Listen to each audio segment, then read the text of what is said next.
بسم اللہ الرحمن الرحیم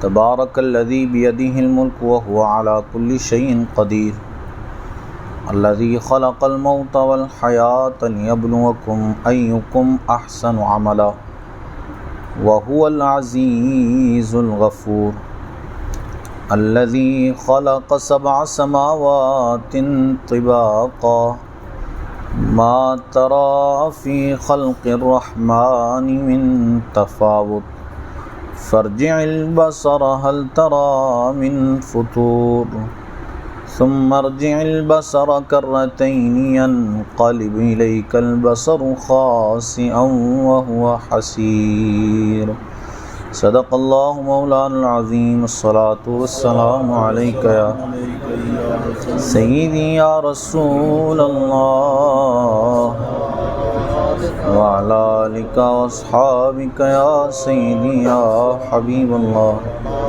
الصلاة والسلام علیک یا سیدی یا نبی اللہ وعلی آلک واصحابک یا سیدی یا نور اللہ تبارک الذی بیدہ الملک، بڑی برکت والا ہے وہ جس کے قبضے میں سارا ملک ہے، وہو علی کل شیء قدیر، اور وہ ہر چیز پر قادر ہے۔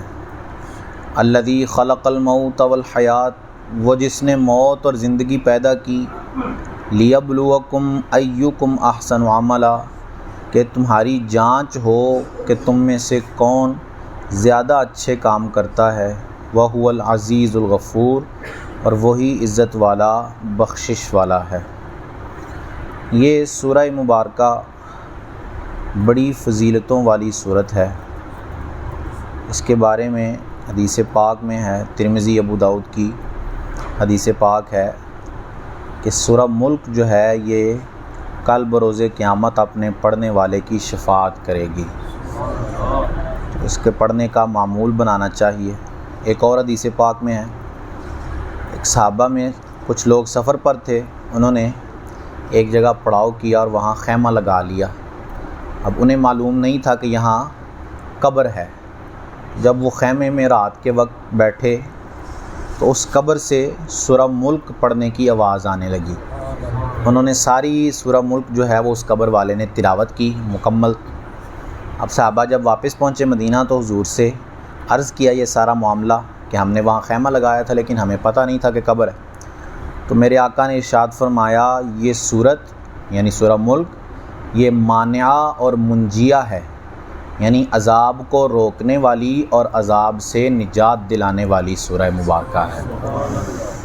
اس کی جو ہے وہ پڑھنے کی یا سننے کی کم از کم عادت بنائیں کہ ہر رات سن کر جو ہے وہ اس کو سوئیں۔ پہلی آیت میں اللہ فرماتا ہے کہ بڑی برکت والا ہے وہ جس کے قبضے میں سارا ملک ہے، ہر چیز کی بادشاہی اسی کے دستے قدرت میں ہے۔ کوئی بھی چیز ہو، چاہے وہ دنیا کی چیز ہے، چاہے وہ آسمانوں کی چیز ہے، چاہے وہ دنیا و آخرت کی چیزیں ہیں، چاہے وہ جنت دوزخ ہے، ہر چیز کی قدرت اور ہر چیز کی ملکیت اللہ کے دستے قدرت میں ہے۔ جتنے بھی آج لوگوں کے پاس مال و دولت ہے یا جتنا بھی آج لوگوں کے پاس ملک اور ملکیت ہے وہ سب اسی کی عطا کردہ ہے۔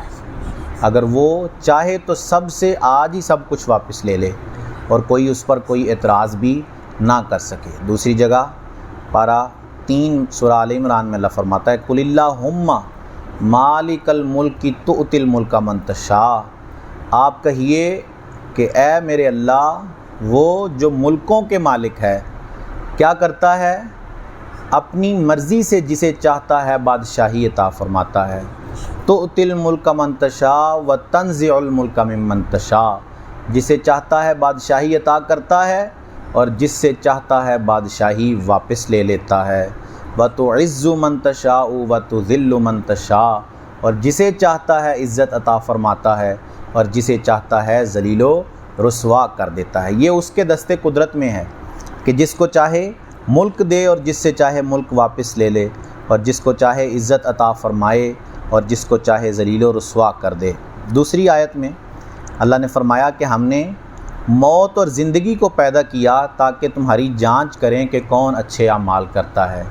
یہ آیت مقصد حیات ہے بندے کا کہ انسان کو یہاں دنیا میں بھیجا کیوں گیا ہے، انسان کی تخلیق کیوں کی گئی ہے، انسان کو پیدا کیوں کیا گیا ہے۔ ایک ہی وجہ ہے کہ انسان کی جانچ کرنے کے لیے، انسان کو آزمانے کے لیے۔ انسان کتنا بے وقوف اور بد نصیب ہے کہ یہ جانتے ہوئے بھی کہ یہ دنیا آزمائش ہے، مجھے بھیجا ہی آزمائش کے لیے گیا ہے، لیکن پھر بھی دنیا کی رنگینیوں میں کھو جاتا ہے اور اپنے رب کو بھول جاتا ہے۔ وہ بتاتا ہے کہ میں نے بھیجا ہی تمہیں اس لیے ہے کہ دیکھوں پرکھوں کہ تم کیسے اعمال کرتے ہو۔ تم دنیا کی رنگینیوں میں کھو کر مجھے بھول جاتے ہو یا پھر بھی مجھے یاد رکھتے ہو۔ اتنے تمہارے سامنے جو ہے وہ دنیا کے معاملات آتے ہیں، تو کیا ان معاملات کی وجہ سے مجھے بھول جاؤ گے یا مجھے یاد رکھو گے؟ وجہ یہی تھی انسان کو یہاں بھیجنے کی۔ تو آج ہمیں دیکھنا ہے کیا ہم اپنا مقصد تخلیق یاد ہے ہمیں یا ہم بھول چکے ہیں۔ ہر ایک کو اپنا خود ہی غور کرنا ہے، ہر ایک اپنی ذات کے بارے میں خود ہی غور کر سکتا ہے، کیونکہ حضور نے کہا ہے، حدیث پاک میں ہے کہ گناہ وہ ہے جو تمہارے دل میں کھٹکے۔ جب بھی کوئی معاملہ ہو تو اپنے دل سے فتویٰ لو۔ دل میں جب بندے کو لگ رہا ہونا کہ یار یہ غلط ہے، تو واقعی وہ گناہ ہے، کیونکہ اس کو ڈر ہے کہ اگر یہ لوگ دیکھ لیں گے تو کیا بنے گا۔ یہ تو پھر واقعی وہ گناہ ہے، کیونکہ اس کو ڈر ہے لوگوں کا کہ لوگ دیکھیں گے تو میری عزت نہیں رہے گی۔ تو یہ اس نے اپنے مقصد حیات کے خلاف کام کیا ہے۔ انسان کو بنانے کا مقصد ایک ہی تھا، اور وہ تھا کہ بندہ اپنے رب کی بندگی بجا لائے۔ وما خلقت الجن والانس الا لیعبدون، میں نے جنوں اور انسانوں کو صرف اپنی بندگی کے لیے پیدا کیا ہے۔ یہ اللہ فرماتا ہے، سورہ زاریات ہے، پارہ نمبر 27 ہے، کہ صرف اور صرف اپنی بندگی کرنے کے لیے انسانوں اور جنوں کو وجود عطا فرمایا۔ انسان کچھ بھی نہیں تھا پہلے۔ حل اتی علی الانسان حین من الدہر لم یکن شیئا مذکورا، کہ انسان پر ایسا زمانہ بھی گزرا ہے کہ جب وہ کوئی قابل ذکر چیز نہیں تھی۔ کیا تھا وہ؟ پانی کا ایک گندا قطرہ۔ وہ زمانہ بھی انسان پر گزرا ہے، پھر اس پانی کے قطرے کو رب نے وجود بخشا ہے، اس کو مختلف مراحل سے گزارا ہے، اس کو مختلف مراحل سے گزار کر ایک انسانی شکل میں لے آیا ہے۔ اور اس کو انسانی شکل کیوں عطا کی ہے، اور وہ اپنی نعمتیں کیوں یاد کرواتا ہے؟ کہ انسان ہمیں یاد رکھے، بھول نہ جائے۔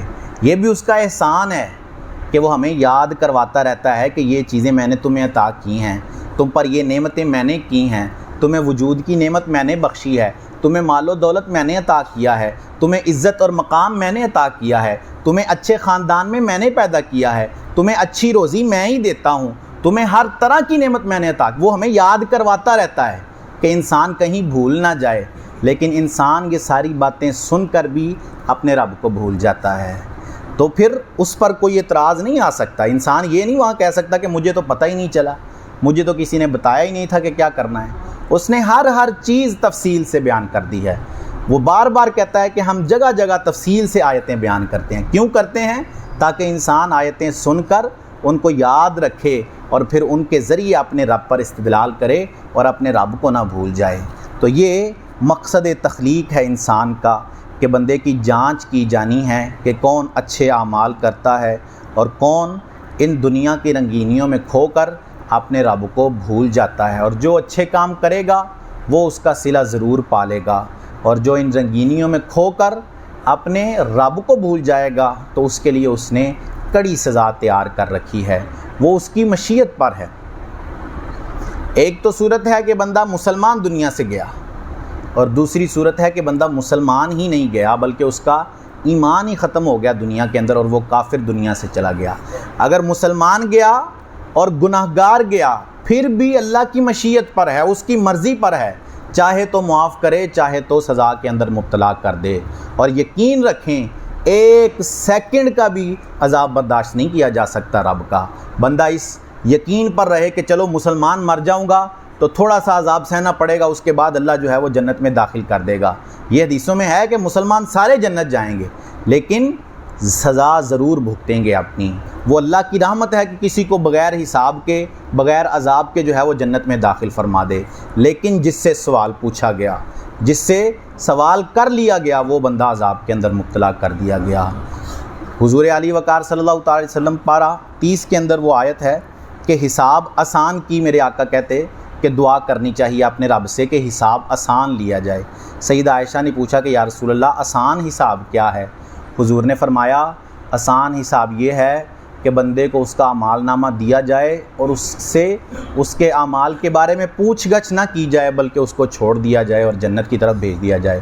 مشکل حساب وہ ہے، وہ بندہ مشکل میں پڑ گیا جس سے اس کے رب نے سوال کر لیا کہ تم نے یہ کام کیوں کیا ہے، جس سے سوالات کیے گئے، جس سے پوچھ لیا گیا، وہ بندہ مشکل کے اندر پڑ گیا۔ تو آج اگر ہم نے بلا دیا تو یاد رکھیں کہ اس کی مشیت پر ہے کہ وہ معاف کرے یا عذاب میں مبتلا کر دے۔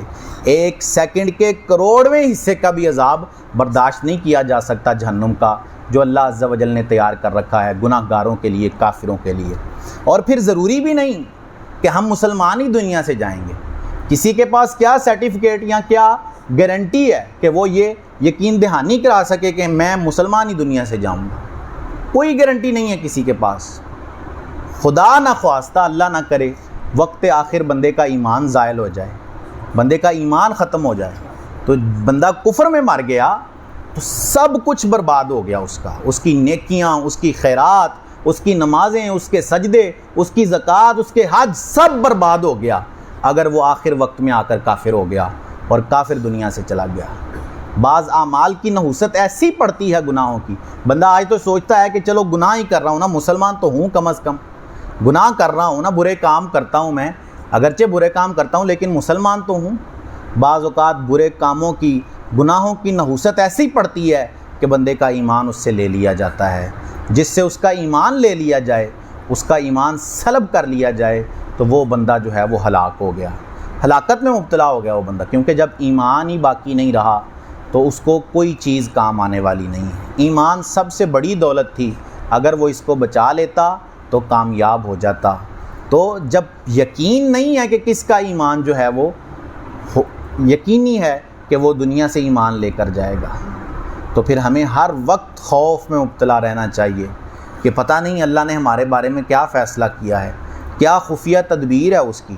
ہم شیطان کی حالت نہیں دیکھتے کہ اس کے ساتھ کیا ہوا، اتنے سجدے، اتنی عبادتیں، فرشتوں کا معلم استاد تھا وہ شیطان، لیکن اللہ کی خفیہ تدبیر اس کے بارے میں بڑی سخت تھی۔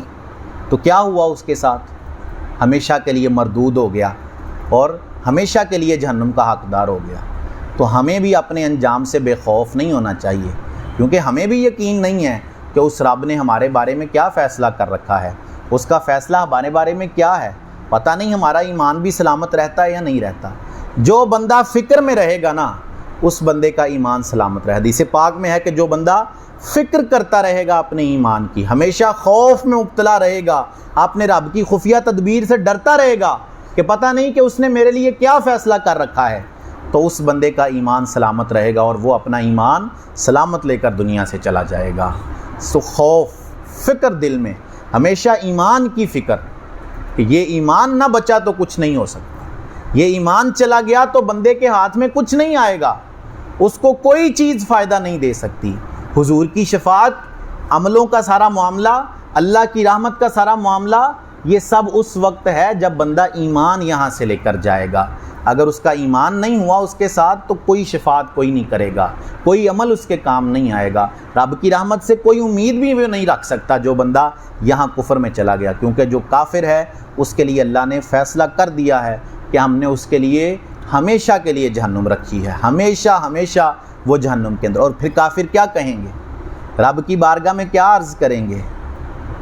25ویں پارہ کی آیت ہے کہ کافر اس وقت جب جہنم میں ہوں گے تو مالک، جو جہنم کے دروغہ ہیں، فرشتہ مالک، کافر ان سے کہیں گے یا تو ہمیں موت میں مبتلا کر دو یا یہاں سے نکال دو، ہمیں موت ہی آ جائے۔ انہیں موت بھی وہاں نہیں آئے گی، وہ یہ دعا کریں گے جہنم میں کہ کاش ہمیں موت ہی آ جائے، اس عذاب سے تو چھٹکارا ملے، لیکن اس دن موت بھی نہیں آنے والی، بلکہ وہ عذاب ہمیشہ کا عذاب ہے۔ کبھی جلد سڑ جائے گی، جل جائے گی تو اللہ نئی جلدیں پیدا فرما دے گا، وہ جگہ جگہ بار بار وہی کام۔ کئیوں کو عذاب ہوگا کہ ان کا یہاں گدی تک جو ہے وہ کینچیوں سے ان کو چیرا جائے گا اور پیچھے سے وہ پھر سیدھا صحیح ہوتا جائے گا، دوبارہ سے وہی معاملہ کیا جائے گا۔